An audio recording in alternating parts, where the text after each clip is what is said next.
Hi all. Today day 9 of our weight loss journey. இந்த வீடியோவில் வந்து நான் இன்றைக்கி எந்த மாதிரியான டயட் ஃபாலோ பண்ணேன், அந்த எந்தெந்த physical activities and work out பண்ணுன்றத ஃபுல் வீடியோவில் பார்க்கலாம். ஈவினிங்காக வந்து வாக்கிங் அண்ட் ஒர்க் அவுட் பண்ணுறதுக்காக பார்க்குக்காக கிளம்பியாச்சு. மார்னிங் கொஞ்சம் ஒர்க் இருந்ததுனால நான் ஈவினிங்காக போகணும். இன்றைக்கி வந்து ஏதாச்சும் எனக்கு வந்து அவ்வளோவா வந்து ஸ்போர்ட்ஸ்லாம் அவ்வளோ இன்ட்ரெஸ்ட் கிடையாது. நான் எப்படின்னா ட்ரை பண்ணுவேன், ஆனால் அவ்வளோவா வராது. ஆனாலுமே வந்து ஏதாச்சும் ஒரு ஆக்டிவிட்டீஸ் பண்ணணும்ல, வாக்கிங்கே பண்ணிகிட்டே இருந்தாலும் நமக்கு ஃபிசிக்கலுக்கு ஏதாச்சும் ஒரு ஆக்டிவிட்டீஸ் பண்ணணும் அப்படின்றதுனால வீக்கெண்டுன்றதுனால நான் வந்து இன்றைக்கி டென்னிஸ் விளையாடலாம் அப்படின்ற மாதிரி எடுத்தேன். ஷட்டில் விளையாடலாம் அப்படின்னு சொல்லிட்டு வேறு ஏதாச்சும் ஃபுட்பால், வாலிபால் இந்த மாதிரி ஏதாச்சும் ஒரு விளையாடலாம் அப்படின்ற மாதிரி வீட்டிலேருந்து கிளம்பியாச்சு. எனக்கு வராது, ஆனாலுமே அட்லீஸ்ட் ஒரு பால் பொறுக்கி போட்ட மாதிரி குனிஞ்சு நிமிர்ந்து ஏதாச்சும் ஒரு ஆக்டிவிட்டி இருக்கட்டும் அப்படின்ற மாதிரி வரல அப்படின்னு சொல்லிட்டு விடாமல் சரி ஸ்டார்ட் பண்ணுவோம், ட்ரை பண்ணுவோம், ஏதாச்சும் ஒன்றுமே பண்ணாமல் இருக்கிறதுக்கு டெய்லி வாக்கிங்கே போயிட்டு இருக்குமே அப்படின்னு சொல்லிட்டு இன்றைக்கி வேறு ஏதாச்சும் கொஞ்சம் பண்ணிவிட்டு அப்புறமா வாக்கிங் போகலாம் அப்படின்னு சொல்லிட்டு விளையாட ஆரம்பிச்சிட்டேன். நான் அடித்ததை விட கீழே இருந்ததை எடுத்து எடுத்து போடுறது அதிகமாக இருக்கும். ஆனாலும் கிவ் அப் பண்ணாமல் விளையாடிட்டு இருந்தேன். உங்களுக்கு வருதோ வரலையோ அதெல்லாம் பார்க்காதீங்க. ஆக மொத்தம் ஏதாச்சும் ஒரு ஃபிசிக்கல் ஆக்டிவிட்டி பண்ணணும், பாடியை வந்து ஸ்வெட்டாக வைக்கணும். அதனால் உங்களுக்கு எது தெரியுமோ, உங்களுக்கு எது வருமோ அது மாதிரி ஏதாச்சும் ஒன்று செலக்ட் பண்ணி அதில் இன்வால்வ் பண்ணி அதில் ஆடுற மாதிரி பாருங்கள். இது கொஞ்ச நேரம் ஆடிட்டு பால் எடுத்துக்கிட்டு பால் வச்சு விளையாடலாம் அப்படின்னு சொல்லிட்டு பால் விளையாட ஆரம்பிச்சிட்டேன். அங்கேருந்து பேஸ்கெட் பால் கிரவுண்டுக்கு போயாடுச்சு. பேஸ்கெட் பாலில் பயங்கரமாக ஸ்வெட் ஆகிடுச்சு எனக்கு. ஸோ இனிமேல் நான் பேஸ்கெட் பால் கண்டினியூ பண்ணலான்ட்டு இருக்கேன்.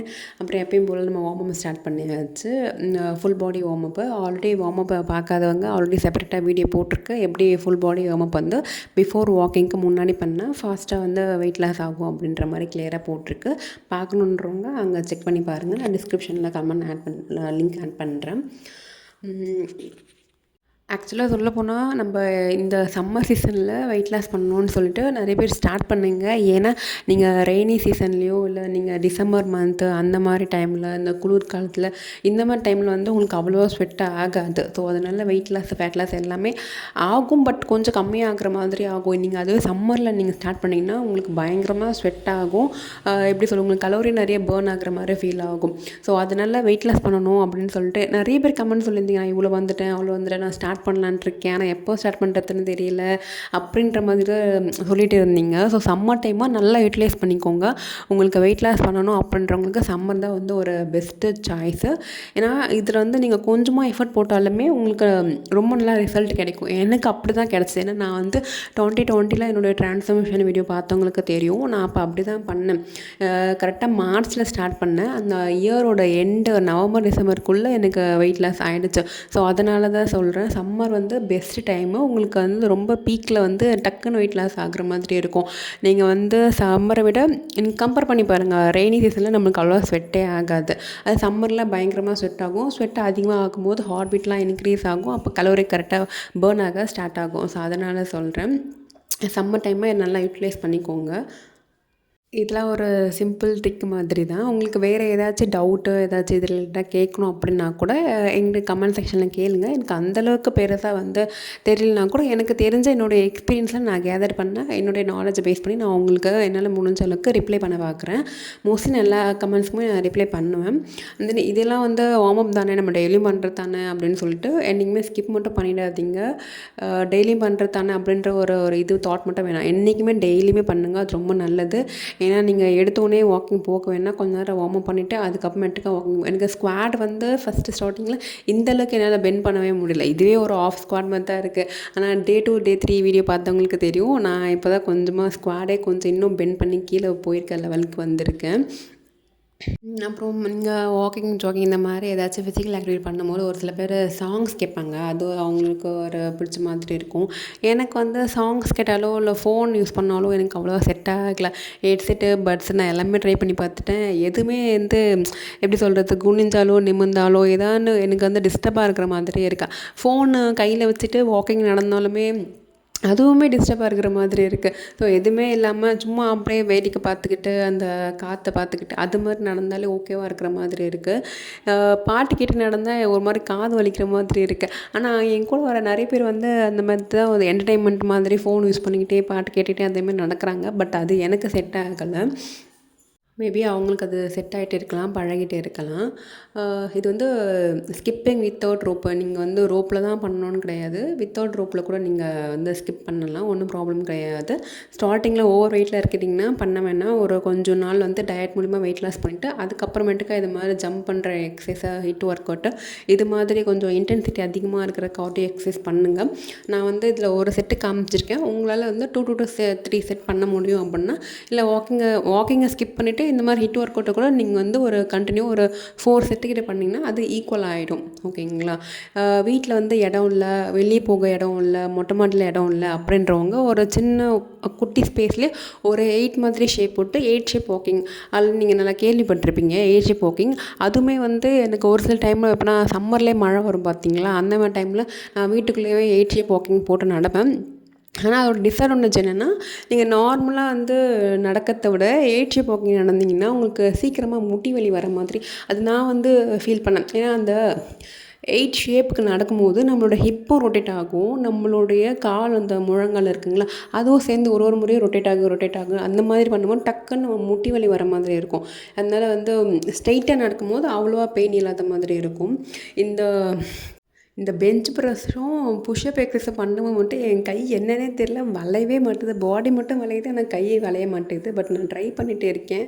போக போக வந்து அது நான் என்னோடய கையை ப்ரெஸ் பண்ணுறேன், பட் அது என் பேச்சு கேட்கவே மாட்டேங்குது. பாடி மட்டும் போகுது, பட் கையில் வந்து ஸ்ட்ரென்த் இல்லை என்னென்னு தெரியல, கை வந்து மூமெண்ட்டே இருக்க மாட்டேங்குது. இப்போ நான் வார்ம் அப் முடிச்சுட்டு வாக்கிங் நடக்க ஆரம்பிச்சிட்டேன். அது கொஞ்சம் இருட்டுற மாதிரி ஆகிடுச்சு. அப்போ தான் ஸ்டார்ட் பண்ணேன். ஏன்னா நான் பால்லாம் கொஞ்சம் விளையாடிட்டேன், ஷட்டில் ஆடிட்டேன், கொஞ்சம் லேட் ஆகிடுச்சு. மேபி அதிலே வந்து ஒரு 3,000 to 4,000 ஸ்டெப்ஸ் கிட்ட கவர் பண்ணியிருப்பேன். அதிலே பயங்கரமாக ஸ்வெட் ஆகிடுச்சு. ஸோ அதனால் இன்றைக்கி வந்து 10,000 அச்சீவ் பண்ணால் கூட அட்லீஸ்ட் ஒரு 5,000 அச்சீவ் பண்ணலாம் அப்படின்ற ஒரு மைண்ட் செட்டில் தான் நடக்க ஆரம்பிச்சிட்டேன். அப்புறம் இன்டர்மிட்டன்ட் ஃபாஸ்டிங் பற்றி நிறைய பேர் கேட்டு இருந்தீங்க. என்ன மாதிரினா, நாங்கள் தான் குக் பண்ணுறோம் வீட்டில். மார்னிங் 10க்கு வந்து சாப்பிட்ணும், ஆஃப்டர்நூன் 2க்கு சாப்பிட்ணும், ஈவினிங் வந்து 6க்குள்ளே சாப்பிட்டு முடிச்சிடணும். அப்படின்னா ஃபுட்டு ப்ரிப்பேர் பண்ணும்போது எப்படி டேஸ்ட் பண்ணி பார்க்குறது அப்படின்னு சொல்லிட்டு அது ரொம்ப கஷ்டம் தான். பட் ஒரே ஒரு சிங்கிள் ட்ராப்பில் நம்மளால் சால்ட்டை செக் பண்ணிட முடியும், கலர் வச்சு எவ்வளோ காரம் இருக்குன்னு செக் பண்ணிட முடியும். இது மாதிரி ஏதாச்சும் ஒரு ஆல்ட்ரேஷன் சொல்யூஷன் தான் நீங்கள் பார்க்க முடியும். டேஸ்ட் பண்ணுறேன்னு சொல்லிட்டு மட்டும் நிறைய ட்ராப் ஊற்றி சாப்பிட்றாதீங்க. வெறும் சிங்கிள் ட்ராப் அப்படி மட்டும் டேஸ்ட் பண்ணி பாருங்கள். அப்படிலாம் வீட்டில் வேறு யாருனா இருந்தால் இது காரம் உப்பு மட்டும் செக் பண்ணி பார்த்து சொல்லுங்கள் அப்படின்ற மாதிரி யார்கிட்டனா கொஞ்சம் ஹெல்ப் கேட்டு பாருங்கள். அப்புறம் இன்றைக்கி வாக்கிங்லாம் முடிச்சுட்டு வீட்டுக்கு வந்தாச்சு. வீட்டுக்கு வந்துட்டு ஒரு சில வார்ம் அப் மட்டும் பண்ணிடலாம், அங்கே டைம் ஆகிடுச்சு, பார்க் க்ளோஸ் பண்ணிட்டாங்க. அதனால் வீட்டுக்கு வந்துட்டு ஒரு சில பேசிக் வார்ம் அப் பண்ண மாதிரி ஸ்ட்ரெச்சஸ் பண்ணணும். இல்லை ஸ்ட்ரெச்சஸ் பண்ணால் நெக்ஸ்ட் டே வந்து பயங்கரமாக வலிக்கும். நீங்கள் ஸ்ட்ரெச் பண்ணும்போதே உங்களுக்கு ஃபீல் பண்ணுவீங்க, அந்த இடத்துல பெயின் வந்து ரிலீஃப் ஆகுற மாதிரி உங்களுக்கு ஃபீல் ஆகும். அப்போ தான் நீங்கள் பண்ணுற பொசிஷன் வந்து கரெக்டுன்னு அர்த்தம். ரிலீஃபே ஆகலை, நீங்கள் வந்து பின்னாடி வாலில் வந்து கை வச்சு நீங்கள் வந்து புஷ் பண்ணும்போது எதுவுமே ஃபீல் ஆகலைன்னா இன்னும் கொஞ்சம் நீங்கள் கையை கீழே இறக்கி பண்ணிங்கன்னா உங்களுக்கு அதை ஃபீல் பண்ணுவீங்க.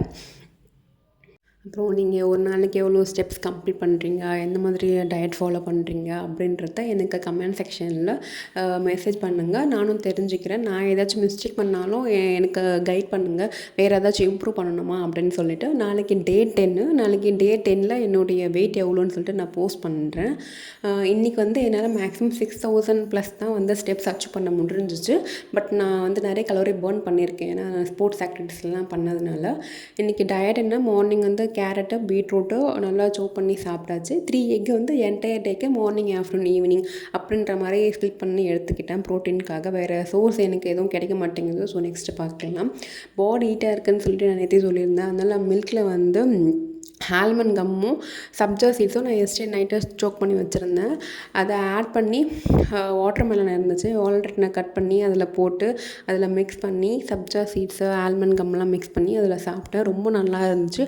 ஆனால் சுகர் மட்டும் ஆட் பண்ணிடாதீங்க. சுகர் ஆட் பண்ணால் எப்படி சொல்கிறது, டேஸ்ட் கொடுக்கலாம், பட் அது கலோரி இன்னும் அதிகம் பண்ணிவிடும். அது வந்து வெயிட் லாஸ்க்கு நல்லது கிடையாது. இதுவே செம்ம தித்திப்பாக இருக்கிற மாதிரி எனக்கு ஃபீல் ஆச்சு. ஸோ அதை ட்ரை பண்ணி பாருங்கள். நேற்று வீடியோ பார்த்தவங்களுக்கு தெரியும், நான் சுகர் போடாமல் ட்ரை பண்ணி இந்த வாட்டர்மெலன்லாம் போடாமல் வெறும் மில்கில் ட்ரை பண்ணி பார்த்தேன். எனக்கு சுத்தமாக பிடிக்கவே இல்லை. ஆனால் நான் இன்றைக்கி வந்து வாட்டர்மெலன் ஆட் பண்ணி சாப்பிட்டா எனக்கு ரொம்ப பிடிச்சிருந்துச்சு. ஆஃப்டர்நூனுக்கு வந்து கீரை அதிகமாக எடுத்துக்கிட்டேன். ஆயில் ரொம்ப கம்மியாக வந்து எடுத்துக்கோங்க. இது ஃப்ளாஷ் வச்சு எடுத்ததுனால என்னோடய வீடியோவில் வந்து கொஞ்சம் மினுமினுன்னு இருக்கிற மாதிரி இருக்கும். பட் அது ஆயில் கிடையாது, ஃப்ளாஷ்னால் அப்படி இருக்குது. டின்னருக்கு வந்து ஸ்ப்ரவுட்ஸ் எடுத்துக்கிட்டேன். பச்சை பயிறு வந்து முளை கட்டி எடுத்துக்கிட்டேன். இதில் அதிகமாக ப்ரோட்டீன் இருக்குது. ஸோ அதனால முளை கட்டி எடுத்துக்கோங்க. இது வந்து இட்லி ஸ்டீமில் வந்து கொஞ்சமாக ஸ்டீம் பண்ணி அதை வேக வச்சு எடுத்துக்கிட்டேன். அவ்வளோதான். இன்றைக்கி டே வந்து எனக்கு இப்படி தான் போச்சு. பயங்கரமாக ஸ்வெட் ஆகிடுச்சு. ஸோ அதனால் கொஞ்சம் ஹாப்பியாக இருக்கிற மாதிரி இருக்குது. நாளைக்கு என்னன்னு சொல்லிட்டு வெயிட் செக் பண்ணி பார்க்கலாம். பாய், நெக்ஸ்ட் வீடியோவில் பார்க்கலாம். Good night.